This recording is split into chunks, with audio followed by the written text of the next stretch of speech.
I'm trying to talk to people who believe in science. I want to talk about Gnosticism for a second. Gnosticism is not the same as any religion like Christianity or Judaism. It is completely separate. The Gnostics were academics, regular people. These academics took over Christianity 200 years after its inception. They convinced everybody that God is good no matter what.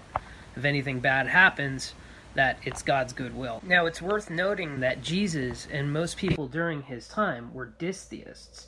That means that they didn't believe that God, or whatever God they believed in, was wholly good. They just believed that they had power and that you should respect them. The Gnostics convinced everybody that if you only think hard enough, you can get closer with God and have a bit of its power. Don't worry about all the earthly wealth that the kings and queens are exploiting. Spend your whole life praying because, like every snowflake, there is a piece of God in you.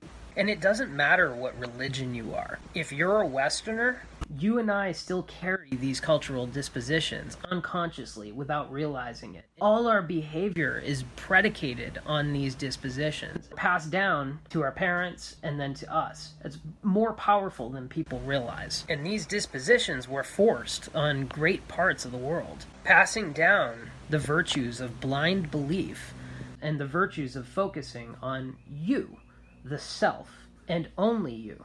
So what you get is a long line of people filling their frontal cortexes with individualistic thought and no challenge to that behavior. Versus Confucianism, which is almost entirely focused on the virtues of focusing on other people or society and maintaining brain function that runs more on connecting with the senses and maintaining a balance between the frontal cortex and the senses.